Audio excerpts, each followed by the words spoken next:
আসসালামু আলাইকুম। প্রিয় দর্শক, নিশ্চয়ই খেয়াল করেছেন যে আমি আমার কোনো ধরনের কন্টেন্ট, কোনো ধরনের ভিডিও আপনাদের কাছে যে পুরোটা দেখার অনুরোধ করি না, অথবা কখনো সাবস্ক্রাইব করার কথা বলি না। বলার প্রশ্নই ওঠে না, এগুলো আপনাদের নিজস্ব বিষয়, একান্ত নিজস্ব বিষয়।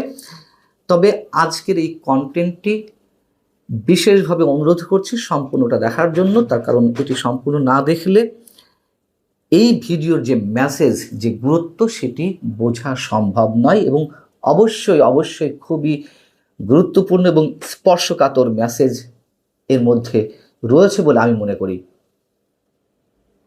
বিষয়টি হচ্ছে যে ইলন মাস্কের স্টারলিংকের কারণে ভয়ঙ্কর নিরাপত্তা ঝুঁকির মধ্যে যেতে চলেছে বাংলাদেশ, এবং এই ধরনের নিরাপত্তা ঝুঁকি থাকার পরেও রহস্যজনক কারণে জ্ঞাতসারে কিংবা অজ্ঞাতসারে খোদ আমাদের সরকার বাংলাদেশকে এই ধরনের ভয়াবহ নিরাপত্তাহীনতার ঝুঁকির মধ্যে ফেলে দিচ্ছে।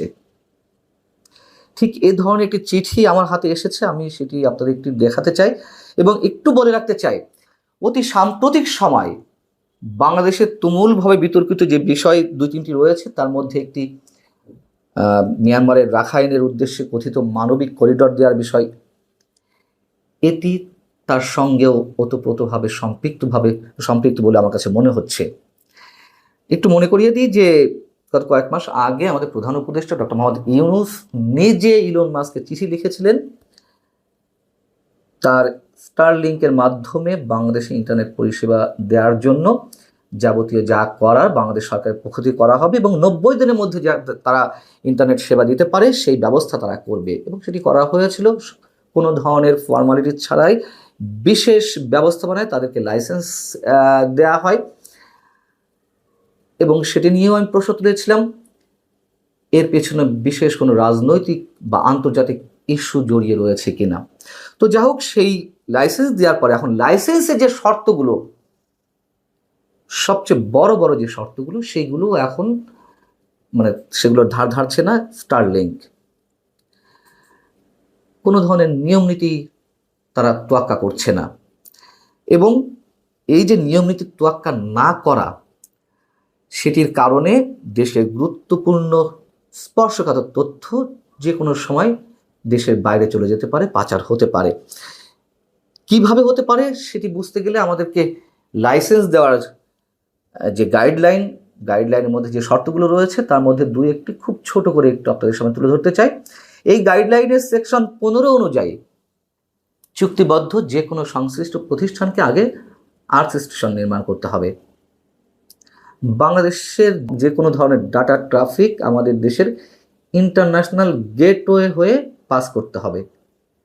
সেকশন 26-4 অনুযায়ী অবশ্যই লফুল ইন্টারসেপশন বা আইনগত যে বাধা, সেটি মেনটেন করতে হবে, অর্থাৎ সংক্ষেপে যেটিকে বলা হয় LI এর সুযোগ রাখতে হবে।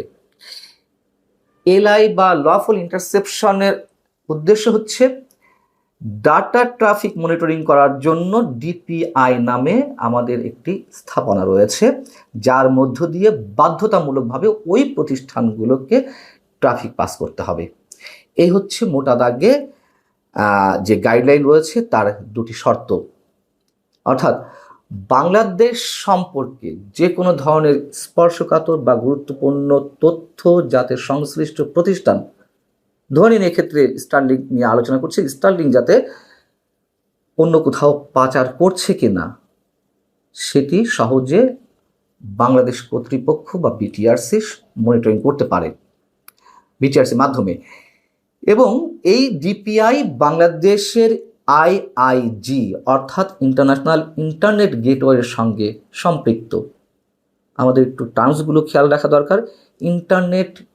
ইন্টারন্যাশনাল ইন্টারনেট গেটওয়ের সঙ্গে সম্পৃক্ত ডিপিআই, কিন্তু ইলন মাস্কের স্টারলিংক বিটিআরসির সঙ্গে দেন দরবার করছে যে না, তারা ইন্টারন্যাশনাল ইন্টারনেট গেটওয়ের মাধ্যমে ডাটা পাস করবে না। তারা কি করতে চায়? তারা IPLC অর্থাৎ ইন্টারন্যাশনাল প্রাইভেট লিজ সার্কিটের মাধ্যমে সিঙ্গাপুর এবং ওমানে ডাটা ট্রান্সফার করবে। কিন্তু ডিপিআই তো আর আইপিএলসির সঙ্গে সম্পৃক্ত নয়। ডিপিআই হচ্ছে আইআইজির সঙ্গে সম্পৃক্ত, ইন্টারন্যাশনাল ইন্টারনেট গেটওয়ে। তারা কেন করতে চাচ্ছে? খুব সহজে আমরা ধরে নিতে পারি তাদের দ্রবিসন্ধি হচ্ছে, আসল দ্রবিসন্ধি হচ্ছে তারা বাংলাদেশের ডিপিআই সিস্টেমকে পাশ কাটিয়ে ইন্টারন্যাশনাল প্রাইভেট লিজ সার্কিট আইপিএলসির মাধ্যমে ডাটা পাস করতে চায়, যাতে আমরা কোনো ধরনের মনিটরিং করতে না পারি। এবং এই যে দুটি সেকশনে কথা বললাম গাইডলাইনে, এ বিষয়ে দেন দরবার করছে বিটিআরসির সঙ্গে স্টারলিংক। বিটিআরসি রাজি হচ্ছে না। তারা কি করলো? রহস্যজনক কারণে খুবই জরুরি ভিত্তিতে, তাদের ভাষায় খুব জরুরি ভিত্তিতে তারা তাদের কার্যক্রম শুরু করতে চায়। এই জন্য বিটিআরসিকে পাশ কাটিয়ে আমাদের প্রধান উপদেষ্টার বিশেষ সহকারী তথ্য ও যোগাযোগ প্রযুক্তি বিষয়ক মন্ত্রণালয়ের বিশেষ সহকারী ফয়েজ আহমেদ তোয়েবের কাছে একটি চিঠি দেয় তারা আনুষ্ঠানিকভাবে। আনুষ্ঠানিক অনানুষ্ঠানিক যাই হোক, এটি তার কাছে পার্সোনালি দেওয়া হয়, যে সেখানে লেখা হয় 13ই মে থেকে তারা পরীক্ষামূলকভাবে কমার্শিয়াল টেস্টে যেতে চায়। খেয়াল করবেন যে চিঠিতে স্পষ্ট করে লেখা রয়েছে, আমি স্ক্রিনে দেখাচ্ছি, তারা কমার্শিয়াল টেস্টে যেতে চায় 13 মে থেকে। এবং ফয়েজ আহমেদ তোয়েব সাহেব 90 দিনের জন্য সেই চিঠিতে অনুমোদন দিয়েছেন। এখানে তার সিল স্বাক্ষর সিগনেচার রয়েছে। কিন্তু বাস্তবতা তো নিশ্চয়ই ভিন্ন। কমার্শিয়াল টেস্টে কি তারা গিয়েছে? কোনো প্রতিষ্ঠান বা ব্যক্তিগত পর্যায়ে কেউ কি এটি ব্যবহার করছে যে এটি কমার্শিয়াল টেস্ট? তাহলে তারা কি করছে? এবং তারা যে শর্ত দিয়েছে যে 90 দিন তারা এটি তাদের কার্যক্রম চালিয়ে নিতে চায় এবং 90 দিনের মধ্যে আর্থ স্টেশন তারা স্থাপন করবে। আমরা তো কোনো টেকনিক্যাল পার্সন নই, যারা এ বিষয়ে বিশেষজ্ঞ নিশ্চয় তারা ভালো বলতে পারবেন। তারপরেও আমরা এটুকু চোখ বন্ধ করে বলে দিতে পারি যে 90 দিনের মধ্যে কোনো ধরনের কোনো আর্থ স্টেশন স্থাপন করা সম্ভব নয়। এটি করতে ন্যূনতম 6 মাস থেকে 1 বছর লাগার কথা। তাহলে তারা কি করছে? উদ্দেশ্য কি হতে পারে? এবং নিঃসন্দেহে এখানে সংশয় সন্দেহের যথেষ্ট কারণ আছে যে তারা আমাদের সমগ্র বাংলাদেশ এবং বাংলাদেশ বিরোধী যে কোনো তথ্য আমেরিকার স্বার্থে, যুক্তরাষ্ট্রের স্বার্থে যে কোনো গুরুত্বপূর্ণ তথ্য তারা পাচার করে নিয়ে যেতে পারে। যেহেতু আমাদের মনিটরিংয়ে কোনো উপায় থাকছে না, তারা নিয়মিতভাবে যে কোনো স্টিল ছবি হোক, ভিডিও ফুটেজ হোক, সেগুলো তারা পাস করতে পারে। যেমন আমাদের পার্বত্য অঞ্চল, আমাদের সমুদ্র বন্দর, বঙ্গোপসাগরের যেই নৌযানগুলো চলাচল করে সেগুলো তথ্য, ভিডিও ফুটেজ, ছবি তারা পাস করতে পারে। এবং আমি আরাকান আর্মির কথা বলছিলাম, তারা যে কোনো ধরনের মনিটরিংয়ে ব্যবস্থা রাখতে দিতে চাইলো না বা আমরা রাখতে পারলাম না, এর মাধ্যমে আরাকান আর্মি যে স্টারলিংকের ডিভাইস ব্যবহার করছে না, স্টারলিংকের ডিভাইস ব্যবহার করে তারা যে কোনো ধরনের জঙ্গিবাদী কার্যক্রম অথবা যে কোনো ধরনের ষড়যন্ত্রমূলক কাজে লিপ্ত হবে না, সে বিষয়ে আমরা নিশ্চিত হব কিভাবে।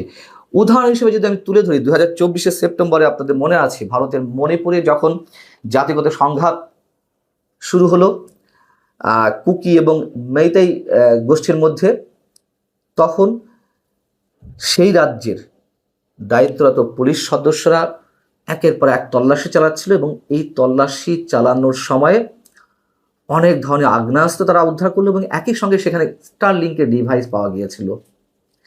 এবং সেই ডিভাইস ব্যবহার করে ভারতের মণিপুরের জঙ্গিবাদী কার্যক্রমের সঙ্গে যারা যুক্ত তারা খুব সহজেই যে কোনো ধরনের যোগাযোগ ব্যবস্থা স্থাপন করে আসছিল। এখন এটি বাংলাদেশে এইভাবে ব্যবহারের কারণে যদি কোনো ধরনের জঙ্গিবাদী কার্যক্রমে এই ডিভাইসগুলো ব্যবহার করা হয় অথবা আরাকান আর্মি তাদের স্বার্থে এই ডিভাইসগুলো ব্যবহার করে, তাদের স্বার্থে মানে যুক্তরাষ্ট্রের যেই বার্মা অ্যাক্ট রয়েছে, যেই বার্মা অ্যাক্টকে সামনে রেখে তারা কথিত মানবিক করিডোরের দাবি জানিয়ে আসছিল, সেই ধরনের কোনো কার্যক্রম শুরু হয়ে যায়, সেক্ষেত্রে কি হবে? আমরা জানি না আমাদের বর্তমান অন্তর্বর্তী সরকার কি উদ্দেশ্যে, কি কারণে, কি স্বার্থে এটির অনুমোদন এইভাবে দিয়ে দিয়েছে। ভালো থাকুন সবাই। আল্লাহ হাফিজ।